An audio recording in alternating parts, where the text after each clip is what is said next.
মাননীয় স্পিকার, এই যে চেয়ারটা আপনি দেখছেন, যেই চেয়ারে আমি এখানে বসছি আপনার সামনে মাননীয় স্পিকার, এই চেয়ারটি খুব কঠিন একটি চেয়ার মাননীয় স্পিকার। ওনার মেয়ে, আল্লাহ তাআলা আমাকেও দুইটা মেয়ে সন্তান দান করেছেন, আমার মেয়ে। ওনার মেয়ের সম্মান মানে আমার মেয়েরও সম্মান, মানে আমাদের মেয়েরও সম্মান। মাননীয় প্রধানমন্ত্রীর পরিবারকে জড়িয়ে যে এরা সংস্কারের বাহানায় যদি নির্বাচনটা না হতে দেয়, সেজন্য আমরা সবকিছুতে আপোষ করে জুলাই জাতীয় সনদেও স্বাক্ষর করেছি। আমরা একত্রিত হয়েছি, সমঝোতা হয়েছে এবং নির্বাচনের স্বার্থে আমরা অনেক। মাননীয় স্পিকার, কি শিখাচ্ছি, কাদেরকে প্রশ্রয় দিচ্ছি? সকল টেকনোলজি কাজে লাগিয়ে প্রথমত বলবো যে এই নোংরামি বন্ধ করার পথ বাইর করুন, গোলটা ফিল্টার করে আউট করুন। চাঁদাবাজ আমি হলেও আমারও হাতে হ্যান্ডকাপ পরানো হোক। মাননীয় স্পিকার, এই যে চেয়ারটা আপনি দেখছেন, যেই চেয়ারে আমি এখানে বসছি আপনার সামনে মাননীয় স্পিকার, এই চেয়ারটি খুব কঠিন একটি চেয়ার মাননীয় স্পিকার। এই চেয়ারটি দেখলে মনে হয় বসতে খুব আরাম, আসলে মাননীয় স্পিকার মোটেও আরামের না।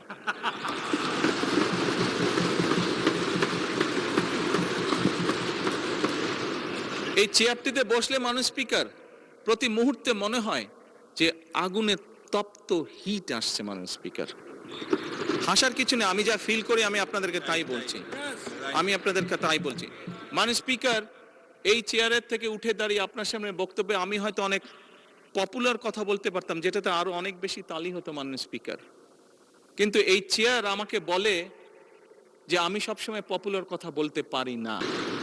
মাননীয় স্পিকার, একজন রাজনীতিবিদ হিসাবে আমারও তো ইচ্ছা করে পপুলার কথা বলতে, যাতে জোরে জোরে তালি পায়, কিন্তু এই চেয়ার প্রতি মুহূর্তে আমাকে স্মরণ করে দেয়, no, you have to take the right decision, not the popular decision. যে এরা সংস্কারের বাহানায় যদি নির্বাচনটা না হতে দেয়, সেজন্য আমরা সবকিছুতে আপোষ করে জুলাই জাতীয় সনদেও স্বাক্ষর করেছি। আমরা একত্রিত হয়েছি, সমঝোতা হয়েছে এবং নির্বাচনের স্বার্থে আমরা অনেক। কে চাঁদাবাজ? আমি এটা শুনতে চাই না। চাঁদাবাজ আমি হলেও আমারও হাতে হ্যান্ডকাপ পরানো হোক। আমরা যদি এতই ক্ষিপ্তা বিরোধী দল হতাম, তাহলে মাননীয় প্রধানমন্ত্রীর এই প্রস্তাবে আমরা সাড়া দিতাম না। আমরা তো বিরোধী দলকে ভালোবাসি না, আমরা তো এখানে বিরোধী দলকে প্রতিনিধিত্ব করতে আসি নাই। আমরা এখানে এসেছি 20 কোটি মানুষের জন্য কথা বলতে। ওনার মেয়ে, আল্লাহ তাআলা আমাকেও দুইটা মেয়ে সন্তান দান করেছেন, আমার মেয়ে। ওনার মেয়ের সম্মান মানে আমার মেয়েরও সম্মান, মানে আমাদের মেয়েরও সম্মান। মাননীয় প্রধানমন্ত্রীর পরিবারকে জড়িয়ে যারা অশ্লীল আচরণ করেছে, উনি এখনো বিচার চান নাই, আমি তার পক্ষে তাদের বিচার চাই।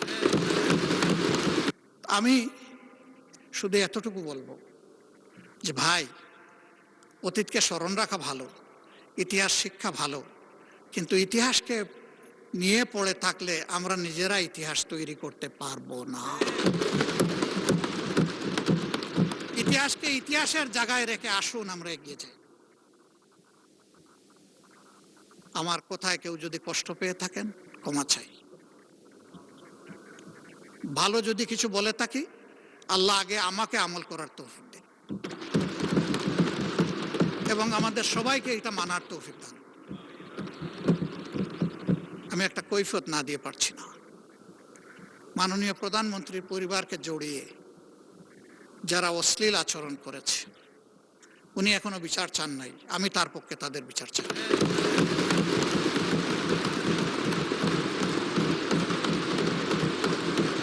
ওনার মেয়ে, আল্লাহ তাআলা আমাকেও দুইটা মেয়ে সন্তান দান করেছেন, আমার মেয়ে। ওনার মেয়ের সম্মান মানে আমার মেয়েরও সম্মান, মানে আমাদের মেয়েরও সম্মান।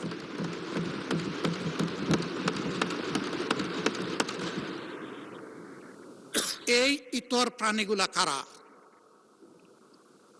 তাদেরকে নির্মোহভাবে খুঁজে বের করা হোক।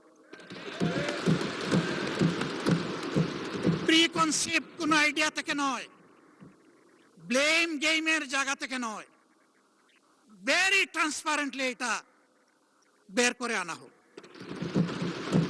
আমার নিজের দুঃখের কথা নাই বললাম, একটা মানুষ বয়স হওয়া পর্যন্ত সব সময় গায়ে কাপড় রাখার চেষ্টা করেছি। মা বাপ যেটুকু পেরেছেন, আমি এখন যেটুকু পারি সামর্থ্যের আলোকে। কিন্তু আমার যে কতবার কাপড় চোপড় খুলে ফেলে, নিজেরটা আমি কারে বলবো? মাননীয় স্পিকার, কি শিখাচ্ছি, কাদেরকে প্রশ্রয় দিচ্ছি? মনে রাখবেন, আমাদের কেউ যদি এদেরকে প্রশ্রয় দেয়, একদিন এরা আমাদেরও কাপড় নিয়ে টান দেবে। এই নোংরা ধারা বন্ধ হওয়া উচিত।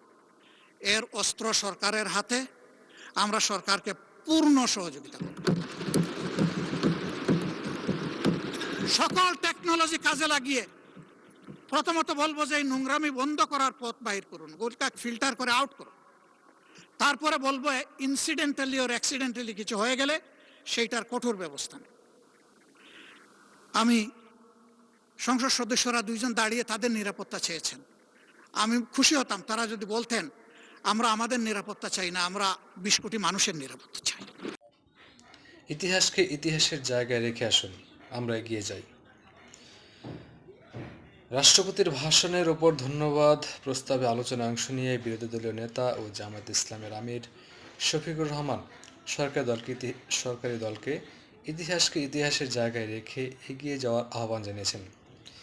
তিনি বলেছেন, আমি শুধু এতটুকু বলবো, অতীতকে স্মরণ রাখা ভালো, ইতিহাস শিক্ষা ভালো, কিন্তু ইতিহাসকে নিয়ে পড়ে থাকলে আমরা নিজেরা ইতিহাস তৈরি করতে পারবো না। ইতিহাসকে ইতিহাসের জায়গায় রেখে আসুন, আমরা এগিয়ে যাই। ত্রয়োদশ সংসদের প্রথম অধিবেশনে প্রায় 80% সময় ইতিহাস চর্চা হয়েছে বলে মন্তব্য করে বিরোধী দলীয় নেতা এ কথা বলেন। তিনি আজ বৃহস্পতিবার অধিবেশনের প্রায় 43 মিনিট সমাপনী বক্তব্য দেন। স্পিকার হাফিজউদ্দিন আহমেদ অধিবেশনে সভাপতিত্ব করেন।